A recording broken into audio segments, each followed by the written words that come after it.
following is a chapter reading by the Worm Audiobook Project. Please support the original author at parahumans.wordpress.com. Thank you and enjoy.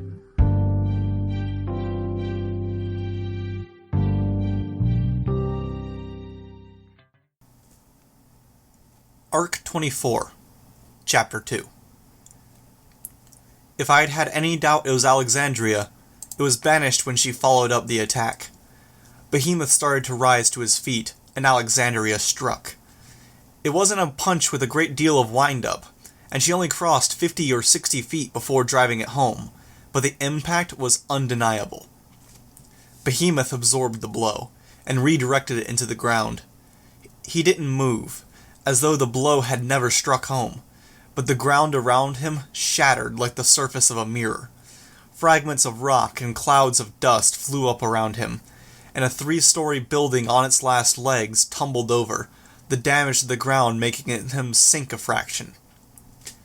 I could see the change in the Endbringer's demeanor. Before, he'd been wading forward, as if Legend, Eidolon, and the metal suits were little more than a strong headwind.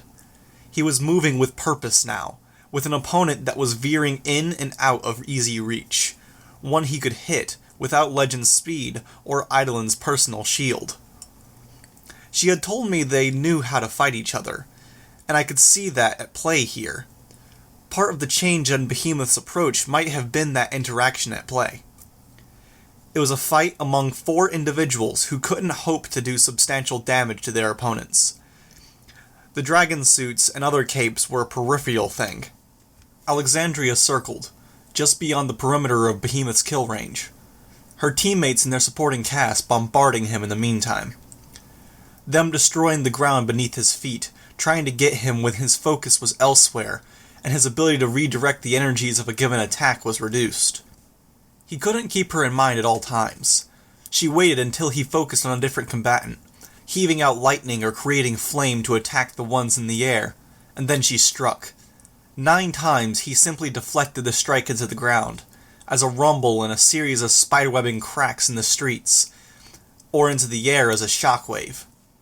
Again and again, he came within a heartbeat of getting his hands on her in retaliation, not even flinching as she struck him, reacting with an unnatural quickness as he reached out to try to pin her using his claws, to strike her into the ground, or to time the collapses of buildings to briefly bury her so he could close the distance.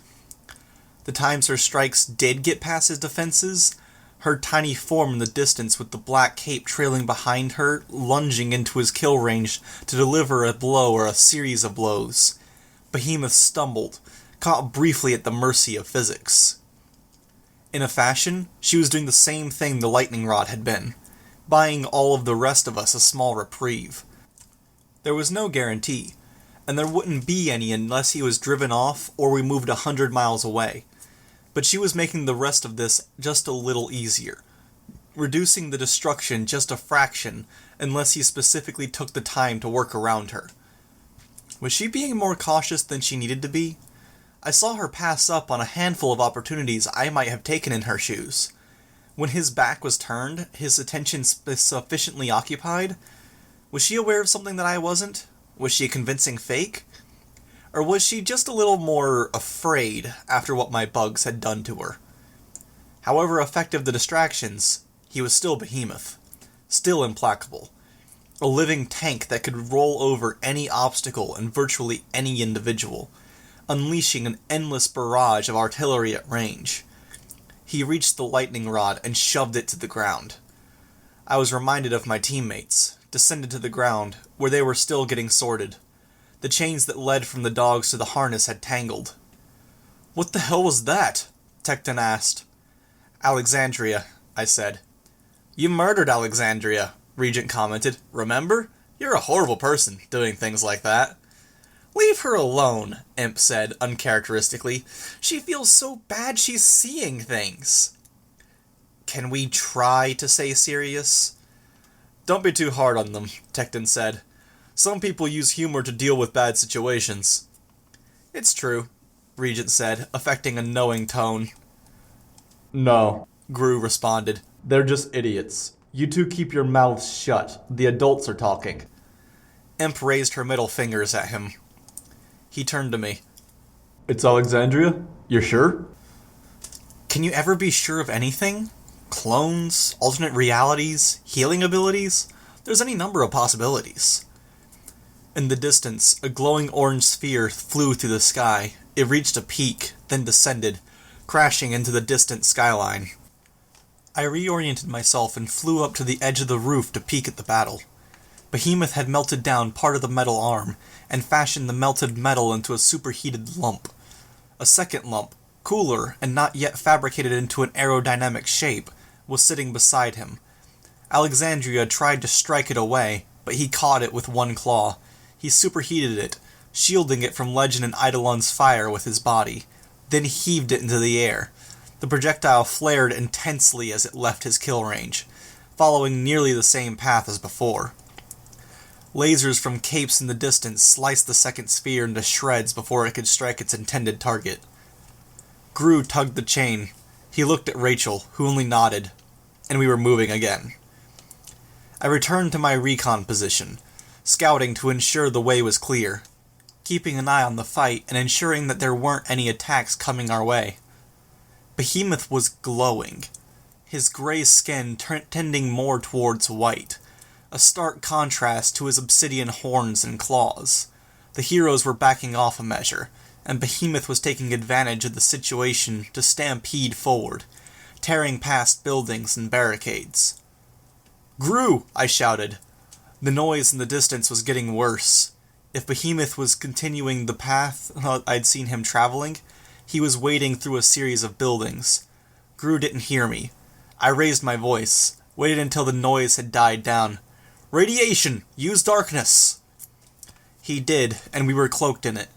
I continued navigating, using my bugs this time. Only a small handful ventured forward at a time, checking for fires. I was flying blind, scouting without the ability to see. It delayed me when a fire did present itself, and I was delayed even further when I faced the issue of trying to communicate to the team. "Fire!" I shouted. I knew he could hear me through the darkness, but he couldn't hear me over the sounds of the toppled buildings. I was no doubt drowned out by the sound of the sled scraping against the road, the crashes in the background, and the rushing of the wind.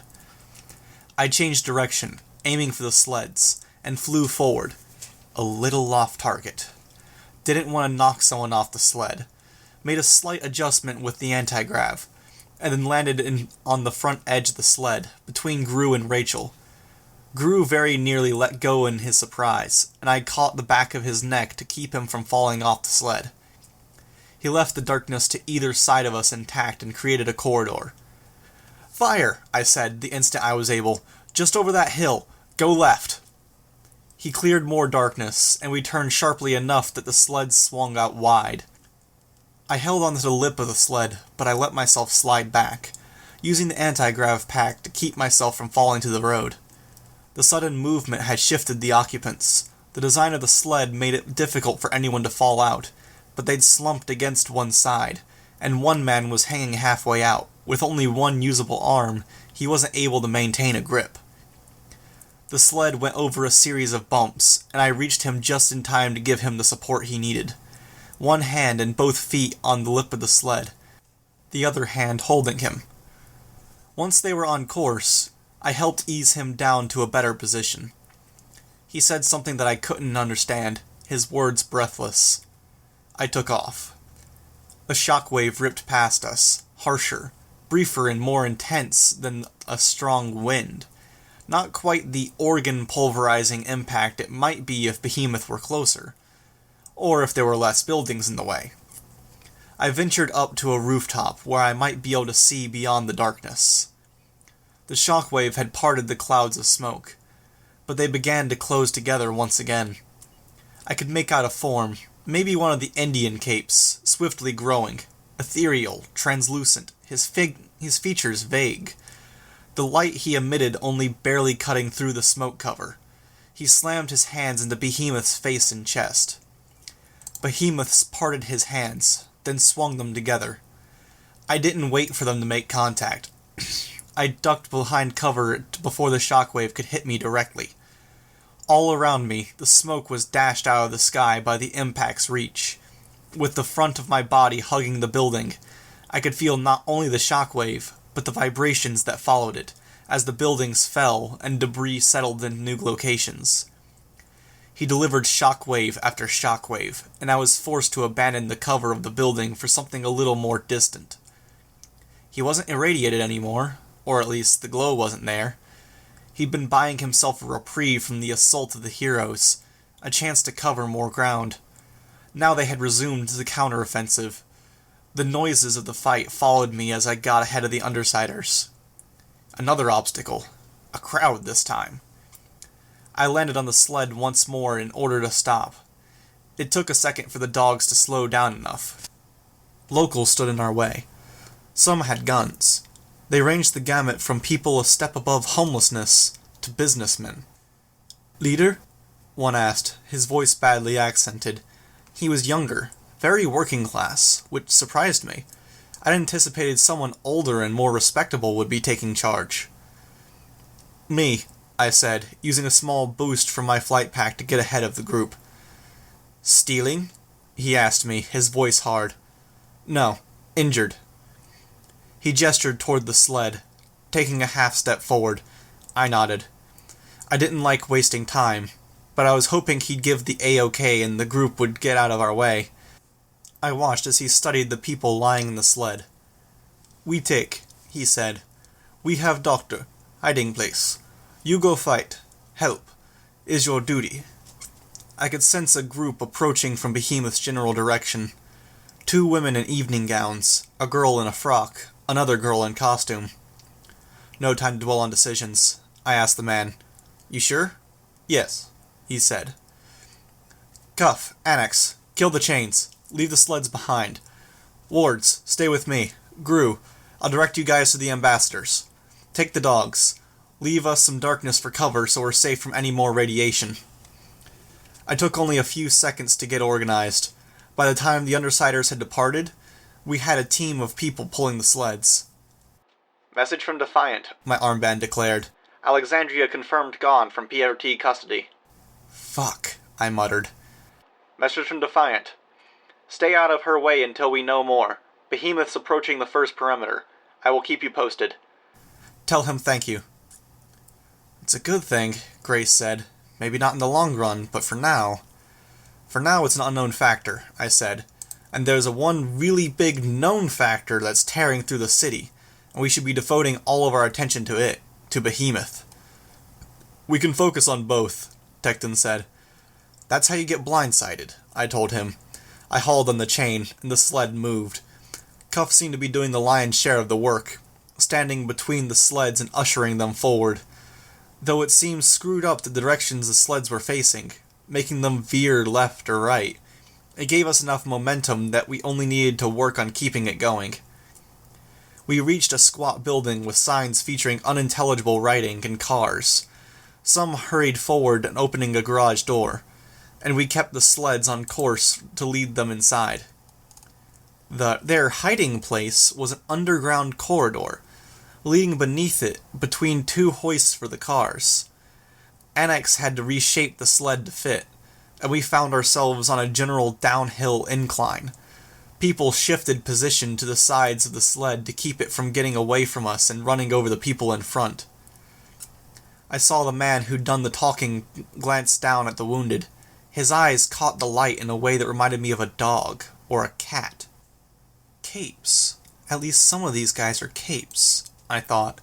The cold capes, the underworld's locals.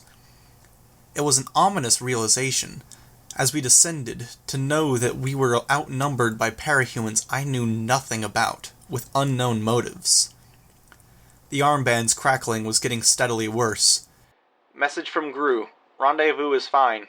On way to your location." "Message received," I replied. "Message from Gru." The voice devolved into crackling. Too much ambient electromagnetic radiation, and the amount of ground that was between us and Gru probably didn't help. It was hard to gauge how deep we were getting. We reached a point where a fissure made moving the sleds more difficult, but Annex, Tecton, and Golem shorted up in moments. We descended deep enough that I wasn't able to access the surface with my bugs, then deeper still. The more isolated we were, the more ominous the uncostumed capes around us seemed to become. My bugs followed us down the corridor, just far enough back that the cold parahumans couldn't see them, close enough to help. "This tunnel was made by a cape," Tecton said. "Don't bring it up," I thought, suppressing my urge to react. "No," the man with the eyes said. He didn't turn our way. I reached out and touched Tecton's arm. He, naturally, didn't feel the contact through his heavy armor. Tecton continued, "I'm pretty My nudge became a shove as I moved his arm enough to get his attention. He looked at me, and I shook my head. Tecton didn't finish the sentence. "Oh, so pretty," Wanton offered. "Don't you start," Tecton said. "The Undersiders are bad enough." I could see the wards change in demeanor as we descended well beneath the city. Tecton's head was turning now, scanning the people around us. Wanton hunched over, as if the surroundings were weighing on him, a pressure from above. Cuff had her arms folded, hugging her body, a defensive wall, however meager, against an attacker from above. And both Annex and Grace had gravitated closer to other team members, as if unconsciously adopting a loose formation. Gollum, odd as it was, seemed to fall more in line with Tecton and I, watching the surroundings, eyeing the strangers who accompanied us. It wasn't that he wasn't afraid. Everything else about him suggested he was. It was more that he was wary in a natural, practiced way. How had he picked that up? He was supposed to be a rookie. I held my tongue and used my bugs to scan the surroundings. The area opened up into an underground living space, crowded with weary and scared people. It was dim, with lights alternating between floor and ceiling positions, tight corridors with what seemed to be tiny apartments carved out of the rock. My prison cell had more space than these quarters. At least there was room to stand straight up in the jail. These rooms were stacked on top of one another, too high. But it was space, nonetheless. "Is it stable?" I asked Tecton. "I can't see enough to tell," he said. "Maybe. Probably. I don't know if I can leave people here if it's a death trap," I said, as I eyed the people emerging from the rooms. "Pretty risky up there," Wanton said. "Up there's a chance." I was counting hundreds or thousands down here. My bugs could sense corridors, and I was left wondering if this was only one area of many. Some of the residents stepped forward to help, hands on weapons or simply watching us, undecided on whether we were threats or not. The leader, who I was mentally labeling Cat Eyes, said something, and they relaxed a fraction. He said something else, and they started helping the wounded.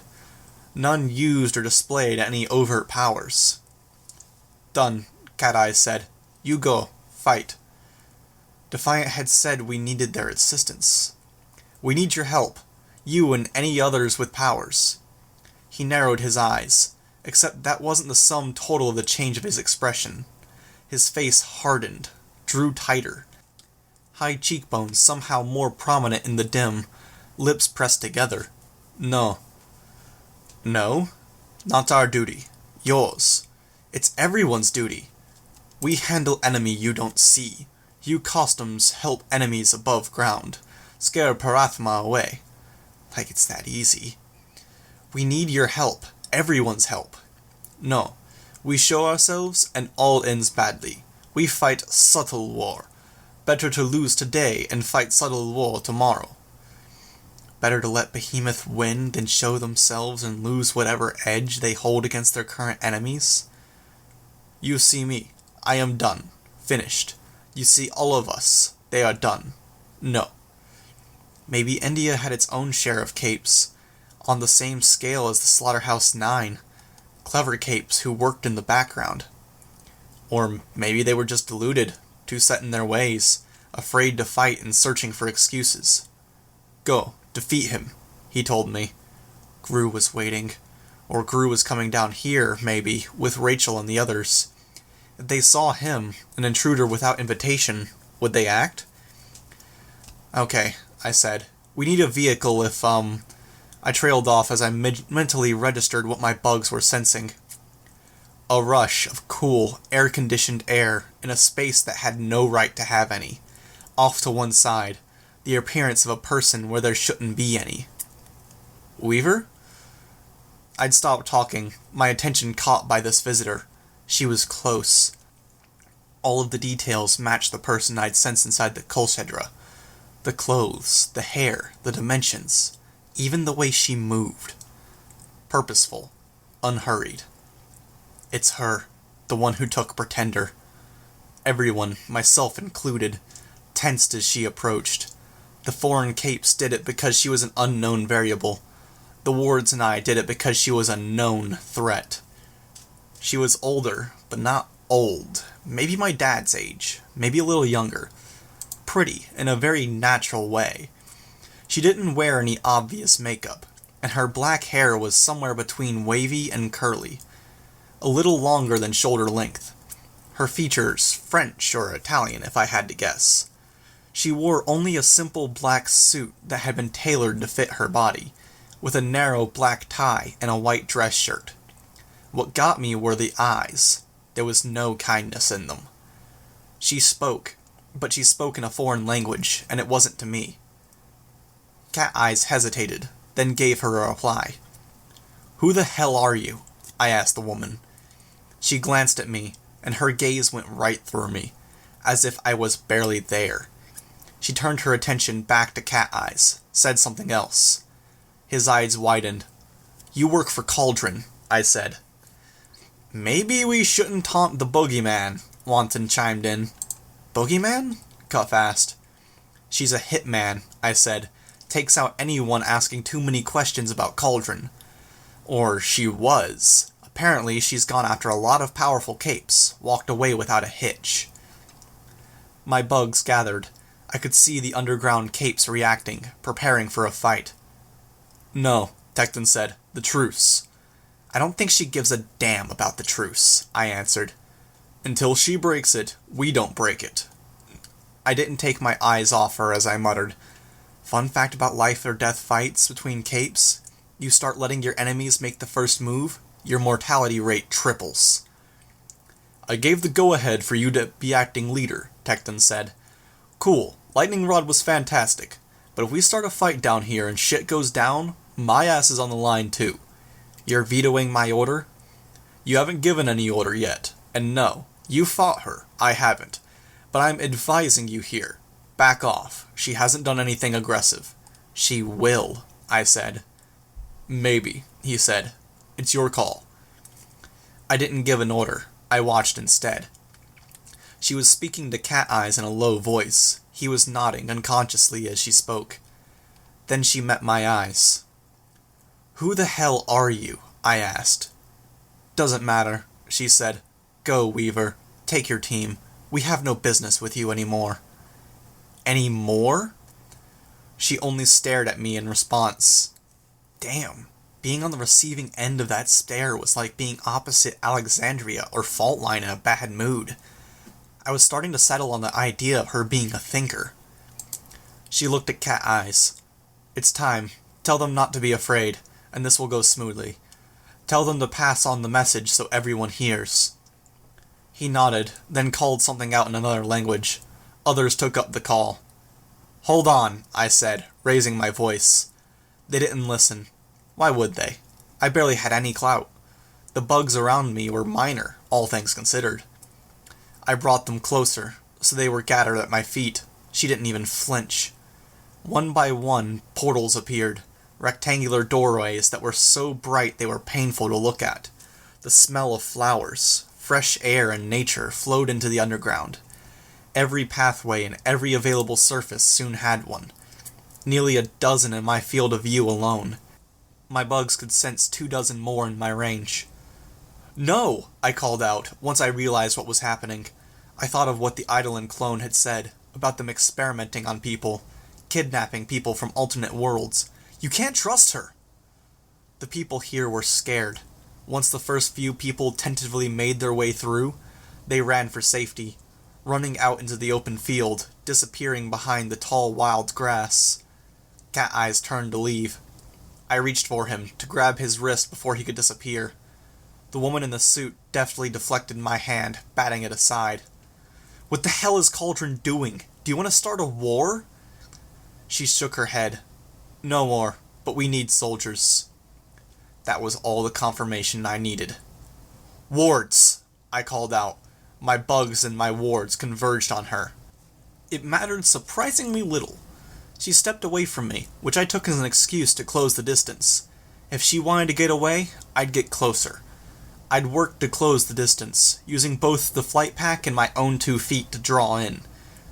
She stepped back out of the way, just out of reach of my strikes. She swept her hands by the sides of her belt, and she was suddenly armed, if I counted a stiletto knife no longer than my finger and a handkerchief as weapons. In the moment my swarm drew close, she stabbed the knife into a wall-mounted fire extinguisher. The pressurized contents spewed out in a plume, collecting on my bugs and blocking their path. It disabled the largest ones and killed the smallest, eliminating a good 90% of the bugs I had in reach of her in an instant. I was forced to back off, so I didn't get the spray across my lenses or the fabric at my mouth. She'd managed to avoid getting dirty even. I watched her from the other side of the spraying canister. The direction of the plume and the hand with the handkerchief left her virtually untouched as Tecton drew close. She danced back out of reach of his attack as he plowed past the spray. Wanton had transitioned to the form of a localized telekinetic storm, and Annex had slipped into the ground, closing the distance to her. If she was a thinker, someone relying on craftiness to win a fight, then I'd turn it into a kind of fight she didn't want to participate in. Tecton had power armor, Grace had super strength, and Cuff had her metallokinesis. I cranked up the flight suit and charged. It was reckless, and it was hopefully the last thing she'd expect. The goal was simple. Close to melee. Keep her occupied long enough for someone to trap her. With that done, we'd call each of the people she'd just contacted and bring them back to safety. Assuming she was someone along the lines of Victor or Uber, a combat-oriented thinker, she'd try something like a judo throw, redirecting my forward momentum to toss me to the ground. I countered that particular maneuver by bringing myself to an almost complete stop before she could grab me, slipping to one side as Tecton closed the distance. He punched, and she stepped back. He extended the pile driver, a second punch without an instant of warning, and she evaded to one side. A precog? I wasn't even finished with the thought when she stepped around to Tecton's side. He tried to body check her, but she had a hand up to rest on his side, using the contact to brace herself, to push against him and leverage herself away. She crossed one leg over the other to maintain an upright position, then brought herself into arm's reach of me. Bugs exploded from the interior of my costume. Spiders, hornets, wasps, and beetles. The only parts of her that weren't covered by the suit were the head and hands. The hands were clasped behind her back before the swarm reached her. A sharp toss of her hair swept them out of her way as she invaded my personal space. Her hands, protected from my bugs by the simple obstacle of her torso, reached out, avoiding the worst of my swarm. One caught the concealed flap of my mask, where it overlapped the neck of my costume, and pulled it down. The other pressed the tip of the stiletto knife to my jugular. My team, just a moment behind me and Tecton in their intent to engage her, froze. Fuck me, I had 10,000 bugs here, easy. How had I not found an opportunity to even bite or sting her? "Wards, back off," she said. "Grace, Cuff, I want you out of sight or Weaver bleeds." The two girls looked at me, and I nodded. They backed away and stepped around the corners. "Send your bugs away," she ordered me. I started to open my mouth to protest, but she cut me off. "No tricks. You have 2 seconds." Something about the fact that she was a known killer and her no-nonsense tone suggested she was really going to follow through. I banished the bugs. "The hell is she?" Wanton muttered. "She's a precog," I said, something in that vein. The woman didn't respond. The knife shifted locations. no longer touching my bare throat. Was she distracted? I controlled the insect-like limbs on my flight pack. They were simple, weak, but they were also weapons. The end of the claw stabbed for her face, for the general region of her right eye. She turned her head, and it grazed harmlessly against her temple. The blade of her knife turned around, and she caught it in the hinge of one mechanical arm. I pulled away, but the knife being wedged in the gap of the joint gave her a measure of leverage over the mechanical arm. She twisted it as though she were wrenching my arm behind my back. The arm didn't give any, and I was forced to bend over a fraction. Gollum reached for one wall, trying to seize her hair or neck, and she used me as a body shield, blocking the reaching hand. Annex struck from below, attempting to ensnare her feet, but she threw me down into the reaching tendrils. In the process, she got a hold of my wrist, twisting it much as she had the mechanical arm. "Coordinate," I said, my voice tight. I activated the thrusters on my flight pack in an attempt to tear away, but she wrenched me to one side, tilting my upper body while using one leg to block my lower body from following suit. The end result was that the thruster only pushed me into the wall. I managed to avoid slamming my head against the surface, but I was now pinned against a solid surface. She still had my wrists behind my back. Dodge this, I thought. I commanded my bugs to attack from every direction. The wards were taking my orders seriously, attacking simultaneously. Annex was looming, a specter in the ground, raising up to try to engulf her. Gollum was beside a wall, already reaching into it, and Tecton was kneeling, pressing his gauntlets against the ground. Cuff and Grace had heard my order, and were stepping into view, advancing from behind the others. The woman laid her free hand over the hand she was twisting behind my back. Then she pressed my own fingers down into my palm, hard. The control mechanism, I thought. Too late. My bug was already moving toward the off switch when the thruster kicked in. She swept my feet out from under me, and the thruster drove me into the ground. The bug touched the off switch, but the impact had locked up the controls.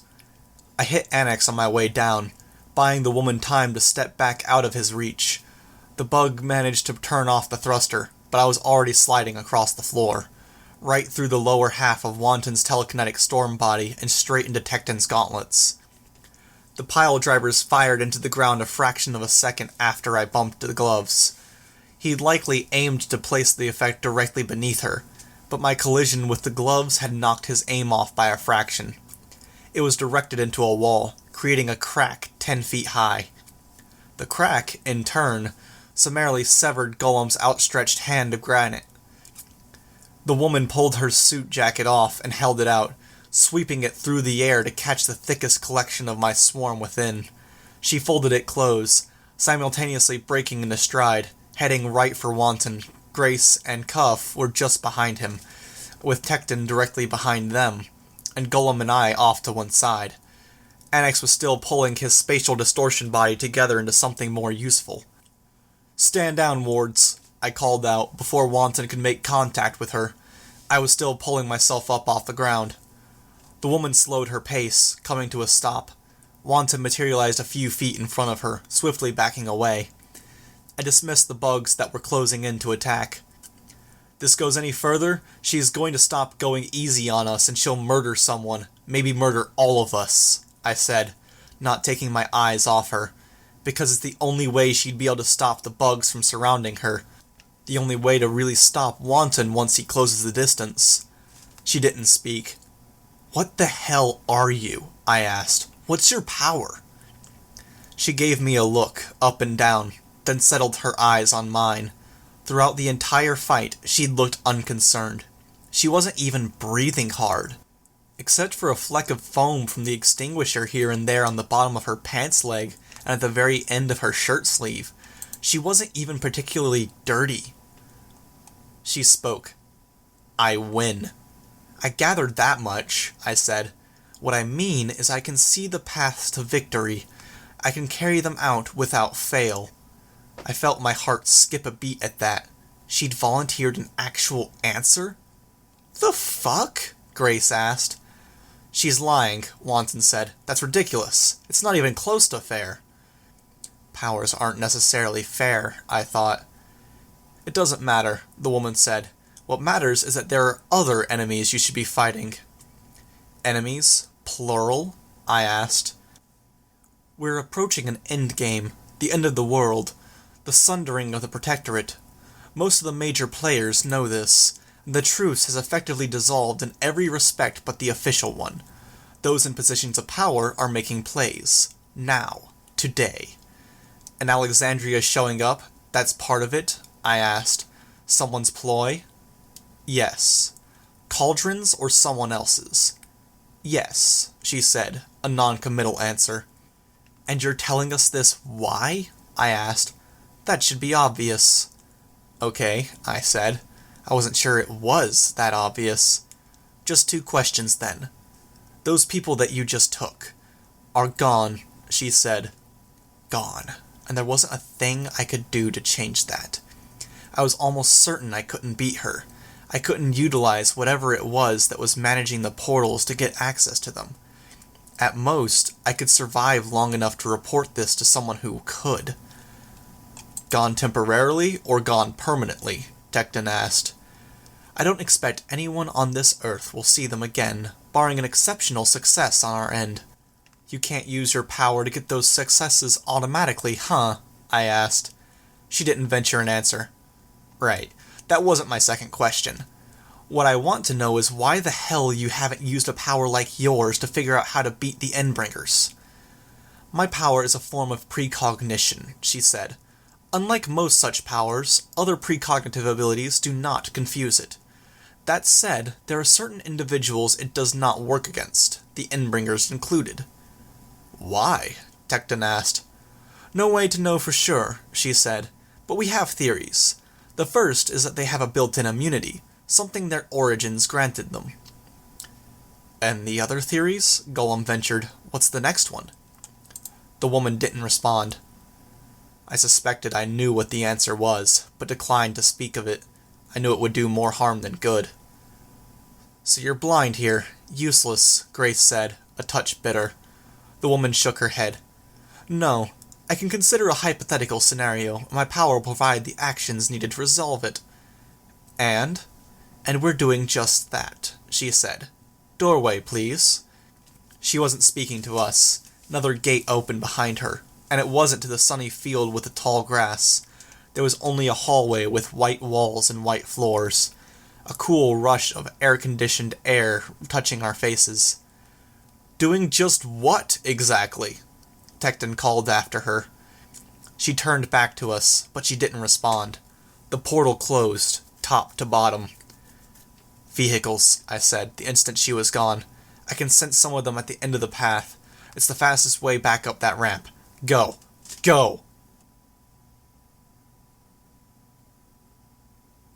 Things had gotten worse in the 30 minutes we'd been gone. Whole tracts of New Delhi had been leveled, and where the buildings had been tall and mostly intact while we collected the injured and met the cold Indian capes, only half of them stood even a story tall now. The other half, utterly leveled. It was a small grace that the fires had burned intensely enough that they'd exhausted the possible fuel, and the smoke was mostly gone. But that wasn't saying much. I couldn't take a deep breath without feeling like I needed to cough. Ozone and smoke were thick in the air, and the residual charge in the air was making my hair stand on end. The Endbringer's path of destruction had continued more or less in one general direction, but beyond that, the damage was indiscriminate, indeterminate. Behemoth's location, in contrast, was very clear. A pillar of darkness extended from the ground to the sky. Plumes of smoke and streaks of lightning slipped through the darkness on occasion. The Chicago wards rode bikes that were somewhere between a scooter and a motorcycle in design. The vehicles might have been indistinguishable from normal road vehicles, but Tecton had quickly discovered that they had some other features. There were gyros that allowed them to tilt without allowing them to fall, and the engines were electric, with only the option of a generated sound to appear normal. Near silent, the wards zipped down the streets, zigzagging past piles of rubble and fissures. I flew above the group. "Armband," I said, touching the button. "Status update." The ensuing reply was too distorted to make out. Gru had gone ahead, though he'd no doubt had information on our whereabouts. Bitch's dogs probably could have sniffed us out. He'd gone ahead. Why? "Armband," I said, still holding the button. "Repeat." I thought there might have been an improvement as we got closer, but it was minuscule enough that I might have been imagining it. I dropped down, settling on the back of Wanson's bike. The wings were already tucked away to minimize damage from the electromagnetic radiation, but I didn't want to push my luck further. We passed a cluster of dead capes, alongside a series of massive gun turrets that had been mounted on hills and rooftops. The heroes had made a stand here, or it had been one defensive line of many. A number had died. Had it been foolish to descend to the Cold Cape's Undercity? Should I have told them to take the wounded beneath, damn the consequences, so we could have helped more? I hadn't thought it would take as long as it hadn't anticipated a fight with the woman in the suit. I hoped I wouldn't regret this. The absence hadn't cost our side something. We weren't the most powerful capes in the world, but maybe we could have made a small difference here or there. I'd learned things, but did that count for anything in the now? With tens, hundreds, or thousands of individuals dying where they might have lived if we'd stayed? Another lightning rod? Something to slow him down and give them precious extra seconds to form a defensive line? The second defensive line, another collection of the dead. Whatever method they'd tried here, there was no trace left. We were getting closer. The third perimeter, a giant robot, in ruins. As many dead here as there had been in the last 2 points, all put together. And just beyond this point, Behemoth, in the flesh. He glowed white, marking the radioactive glow, and Gru's darkness wreathed him, containing it. The ground beneath Behemoth was tinted gold, vaguely reflective, and geometric shapes were floating in the air, exploding violently when he came in contact with them. With all the obstacles he'd faced to this point, he looked less hurt than his younger brother had for his one-on-one fight with Armsmaster. He didn't limp or slouch. His limbs were intact, his capabilities undiminished. The tears and rents in his flesh and the gaping wounds here and there didn't seem to have slowed him down in the slightest. And with that, he managed to fight his way forward, out of Gru's darkness, striking out with bolts of lightning. Force fields went up to protect the defensive line, but only half of them withstood the intensity of the strikes. "Armband," I said, and there was a note of horrified awe in my voice. "Status update." The AI's voice crackled, but Gru's darkness might have been suppressing the electrical charge, because it was intelligible. "Chevalier is out of action.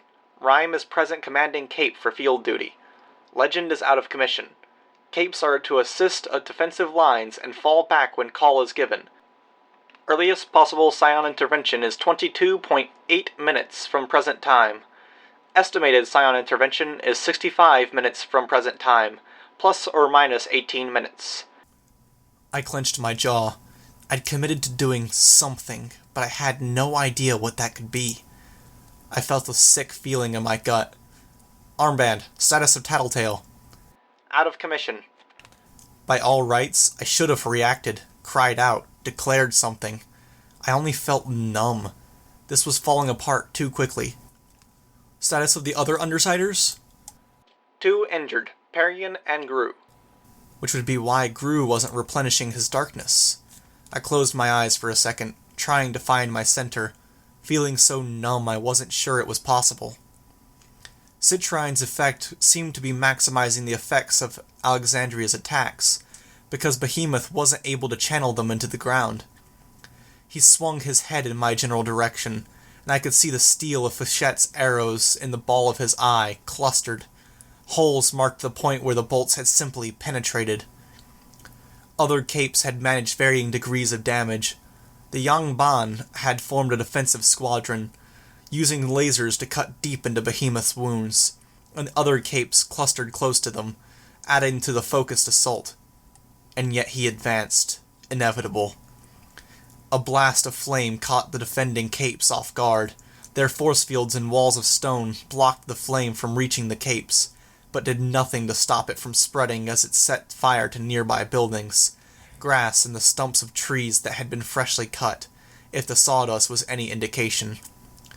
As if alive, the fires reached forward, extending to nearby flammable surfaces, and cut off a formation. They started to clear the way for retreat, and Behemoth punished them with a series of lightning strikes. Gollum was already acting, bringing stone hands up to block Behemoth's legs, 2 hands at a time. Tecton moved forward, striking the earth with his pile drivers. Fissures raced across the road, brakes to keep any impacts from reaching too far. "Antlion Pit," I shouted. "Right," Tecton reported. And my team was engaging, finding the roles they needed to play. Grace, Cuff, and I couldn't do much, but there were more wounded needing help getting out of the area. Annex began reshaping the ground and walls to provide better cover. Wanton cleared away debris from footpaths. This particular front hinged on one cape, a foreign cape who was creating the exploding, airborne polygons. I could see now how each explosion was serving to slow time in the area around the blast. Had he actually been the inspiration for that particular bomb Bakuda had made? Eidolon had added his own abilities to the fray. He had adopted something similar to Alexandria's power set, fighting in melee, ducking in only long enough to deliver a blow, then backing away before Behemoth's kill aura could roast him from the inside. Eidolon was using another power as well, one I'd see him deploy against Echidna, a slowing bubble. Cumulative effects. Cumulative slowing. Each explosion added to the effect, and Eidolon's slowing bubble was a general factor to help them along. What did it really do if you tried to walk forward, and the upper half of your leg moved faster than the bottom half? How much strain did that create? Was there a point where the leg would simply sever? If there was, Behemoth hadn't quite reached that point. Either way, it seemed to be a factor in how slow Behemoth was moving. He was getting bogged down further as one foot dipped into Tecton's Antlion Pit, until the Endbringer struck out, targeting one group of capes with a series of lightning strikes so intense I was left momentarily breathless. And the explosive polygons disappeared. He lurched forward, and even a direct hit from Alexandria wasn't quite enough to stop him. The shockwave dissipated into the air, rather than the ground, and flying capes throughout the sky were driven back. The Endbringer broke into a run, insofar as he could run, and nobody was quite in position to bar his way. He ignored capes and struck out across the area behind him, hitting a building with 2 massive guns on it, a clearing, a rooftop with what looked like a Tesla coil. Fire, lightning, and concussive waves tore through defensive measures before they could be called into effect. We don't have the organization. Our command structure is down. Tattletale is gone, either dead or too hurt to fight. He struck one area with lightning, and explosives detonated. A massive force field went up a moment after they triggered, and the explosion was contained within, a cumulative effect that soared skyward. For a solid 20-30 seconds, the sky was on fire, and the Endbringer tore through our defenses, making his way to a building with capes clustered on the roof. They weren't, at a glance, our offensive capes. They were our thinkers, our tinkers, the ones our front line was supposed to be covering. The woman in the suit had declined to share the other reason her power wouldn't let her simply solve the Endbringer crisis. The answer I declined to share with the other wards was a simple one. She had the ability to see the roads to victory. Maybe, when it came to the Endbringers, there was nothing for her to see.